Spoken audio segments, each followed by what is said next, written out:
Hey guys, welcome back to the Interceptor. We are here with another Alliance War video. This is going to be Alliance War Season 59, Number 11, and AOH is facing up against ZEEN, and we are looking to break our 5-war loss streak. Yeah, we lost the last 5 wars after starting out 4-1, and we really need a win. We need a win because at this point, going into this war, we have fallen out of Masters for the first time this season. We need to win one war to get us back into Masters, and then we need to win the final war so that we don't get pushed back out of Masters. Because if we win one and lose one, we just wouldn't move in the standings. We would stay in like 3rd in Platinum 1 or wherever we were at the time. I have a pretty interesting team, and I want to say just going into this, I did not plan this war. I was actually on vacation. Like, just not vacation. We just took like a mini road trip, like a 4-hour drive just to an Airbnb for the weekend. So I was not there for the Friday planning nor the Sunday planning for War 12. I didn't do either of them. And I did like 10 of them throughout the season, or at least 9. I think he did one other, the other officer, in my BG. But this fight's pretty interesting. It's not a difficult fight. It's just a little bit awkward because Angela has absolutely no way of countering this fight in any meaningful way. And this is going to be Angela versus Black Panther Civil War on the Miss node on Path 6. And basically all you really need to know here is how many hits Angela's specials are. And Angela's Special 1 and Special 2, they're both 3 hits.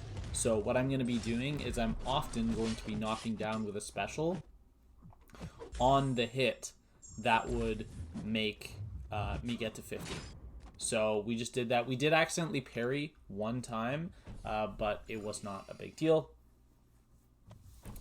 And we can go up to Void. Generally, you don't want to parry, but he didn't have that passive that he needs to reflect stuns at that time, because I think he has to have just thrown a special or something.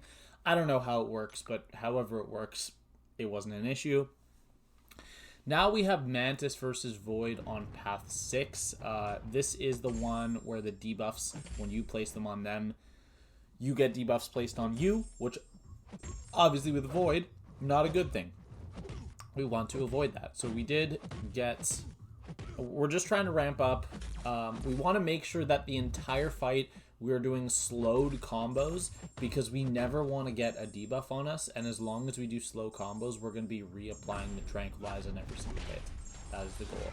We do get one debuff on us, unfortunately, because the 2 hits of your heavy attack are too close together for Tranquilize to reappear, or sorry, to re-trigger for the second one, so it's always going to give you 1, but we do end that fight at like 90% health, even though there was that 1 debuff, so we're completely fine. If that was an R4, I would have just had to re-trigger the Intimidate, get my charges back, and a second L2 would have killed. So now it looks like we're going back over to Path 1. Oh yes, right, I did speed up this fight versus Attuma on this node, as well as the fight versus Iron Man Infinity War on Buffet, because this is the 5th time I've taken this Attuma this season on this node with Angela, and honestly it's just kind of getting old and I don't really want to show the full fight again. That one was the fastest one I've had so far. But the reason I skipped through, or sped up rather, this Iron Man Infinity War fight as well is because it's the exact same fight I did last war. So like last war, I was on Path 1 Section 2 and I did these exact same 2 fights with Angela. They're just very common placements. And I actually didn't just take this Iron Man Infinity War, these 2 wars. There was another war I also took this Iron Man Infinity War. So it's just a very, very common placement. And I decided to speed through it, because if you want to see the whole fight, I mean, you can either slow it down and put it on mute so I don't sound like a chipmunk, or you can go back to last war and you can watch it, because it basically goes the same.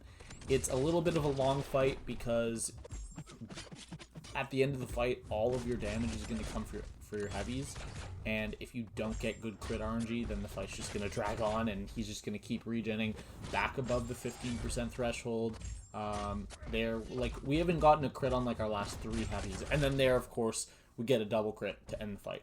which is cool, but like could have used those crits a little bit earlier, would have been nice. So now we'll go to our minis. We have 2 mini bosses this war. We actually have this Onslaught. Don't tell me why he's on this node. I don't get it. Like, I maybe aggression prowess affecting the neuroshocks you get, but this is just begging to be shockered. I'm actually going to make a mistake in this fight, and I'm going to eat a special one to the face. So, you know what? I was just talking about how this is a bad placement, and then I do the exact same... Or, sorry, I do the exact thing that this placement is meant to bait out, which is people eating special ones. So like there, I just dex out of it a little bit late, so it counted as a parry instead of a dex, which is very common. I did know that that is the thing that can happen. I'm going to go for, I think, only one special one. There's no reason to throw the second L1. Yeah, because the prowess is just going to continuously ramp me, and it would just kind of be a waste of time. I couldn't throw that special right there because I had to wait for the protection to come back. Wow, that was a bad L1 to throw. Wow. Okay, this is my last shocker fight, so I'm not, like, super annoyed, but that was just one of the most pointless shocker special ones I've ever seen. I was gonna be at 100 charges with or without that special one. That was so stupid. But okay. And now I'm just losing extra amounts of health from Neuroshock because I decided to pointlessly throw that extra special one. Honestly, that's a real beginner shocker move, and I'm kind of surprised I did that, but yeah. Heavy attack. Way overkill. Not even close. Probably only needed like 65 charges to kill, something like that. But we have another fight this war. We have Count Nefaria on 46 with Mantis, and if you recall, this is the fight I died to at the beginning of the season. This was, remember when I died 3 wars in a row on my main account? This was the first of those 3. It was this fight. And the reason that I got messed up at the start of the fight and lost my invulnerability boost is because I was unaware that when you block hits on this node and the opponent gets the inexonerable actually affects the spacing to intercept them. So when I had my debuff up to my intimidate to, or what it's called, whatever it's called, I don't know, to make them come at me for intercepting, it actually doesn't work when they have an inexonerable. They won't dash at the proper timing to land your intercepts. So if you're going for your intercepts with Mantis, you have to not have the inexonerable up. So that's why I decided to start this fight out with a light, because even if I get parried, I have Tranquilize up, so I won't get parried. There's literally no downside. There is no possible way doing that could mess you up. And in this fight, it hasn't happened yet, but I am going... Actually, it has happened. Excuse me. I am actually going to get hit. I did get hit because I forgot that when Count Nefaria is in Ionic, he's stun immune while attacking you. Or maybe he's just stun immune in general. I don't know.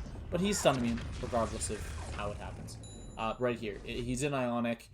And yeah, we're just going to go for a quick heavy because I know I just need one small hit of the L2 and it will kill.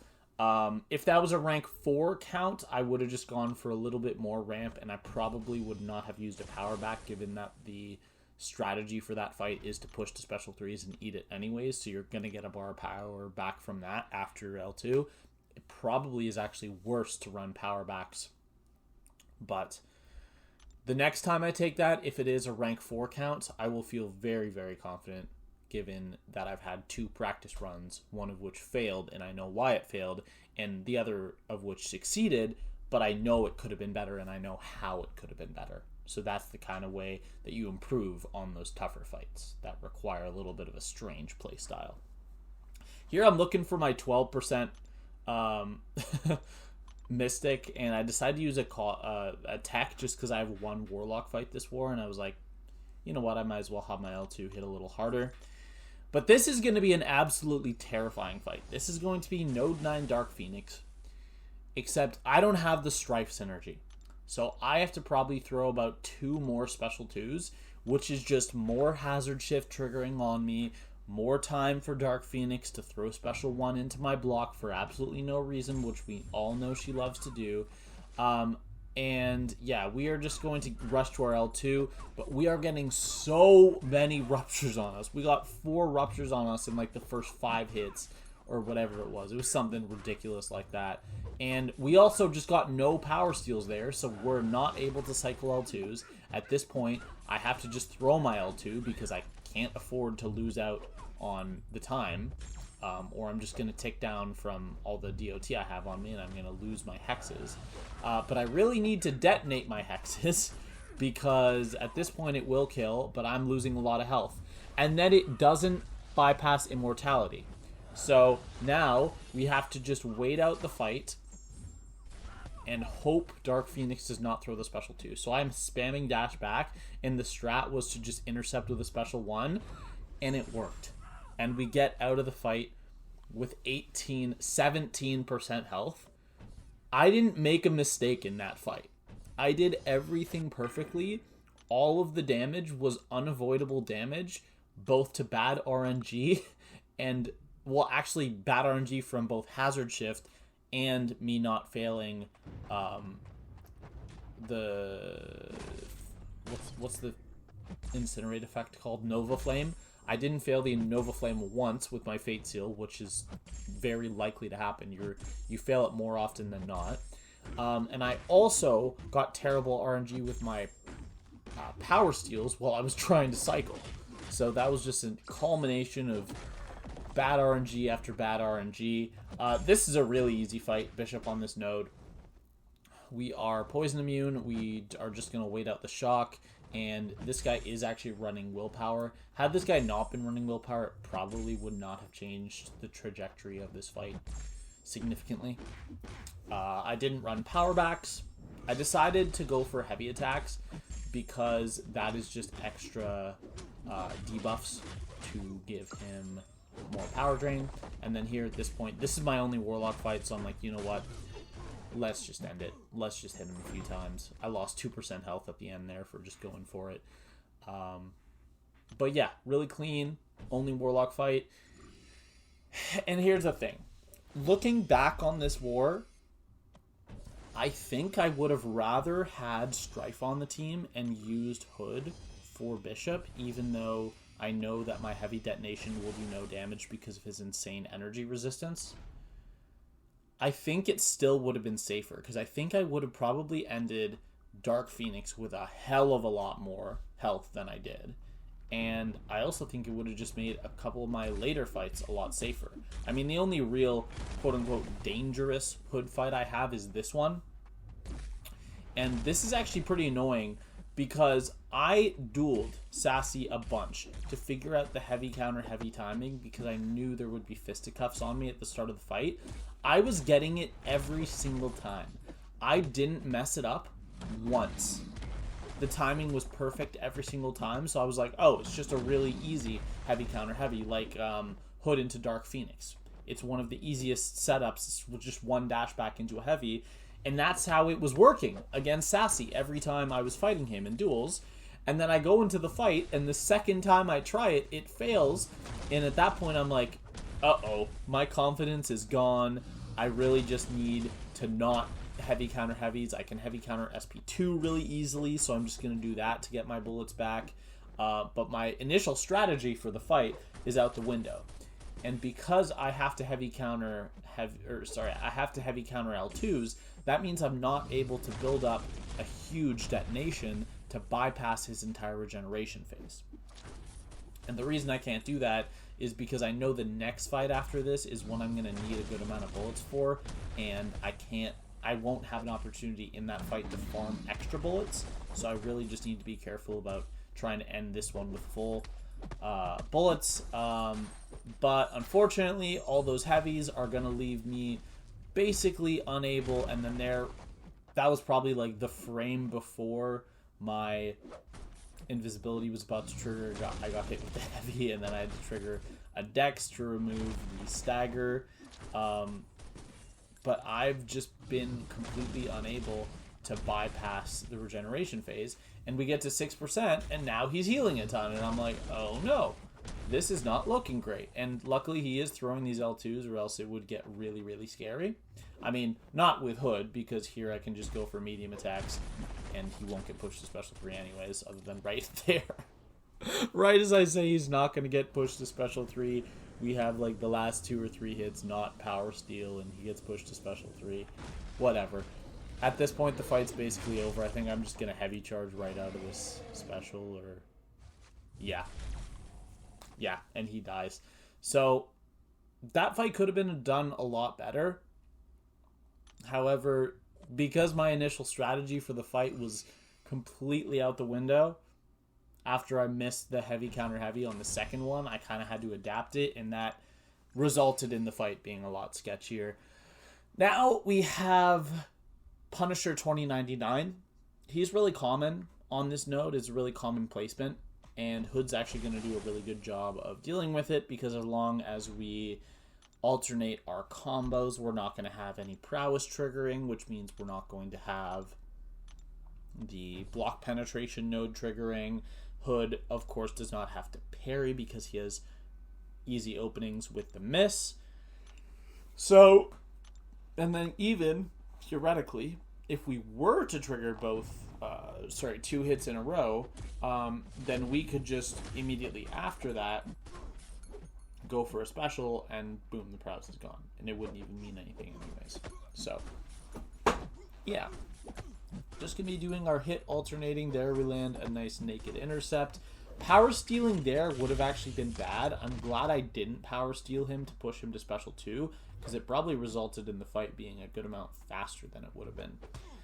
We've had some pretty terrible power steal RNG on our basics so far in the fight, so we get a little better RNG here, and we're able to cycle a few SP2s. I think we're going to go for a heavy attack. Right here, it's probably going to kill. And yeah, there we go.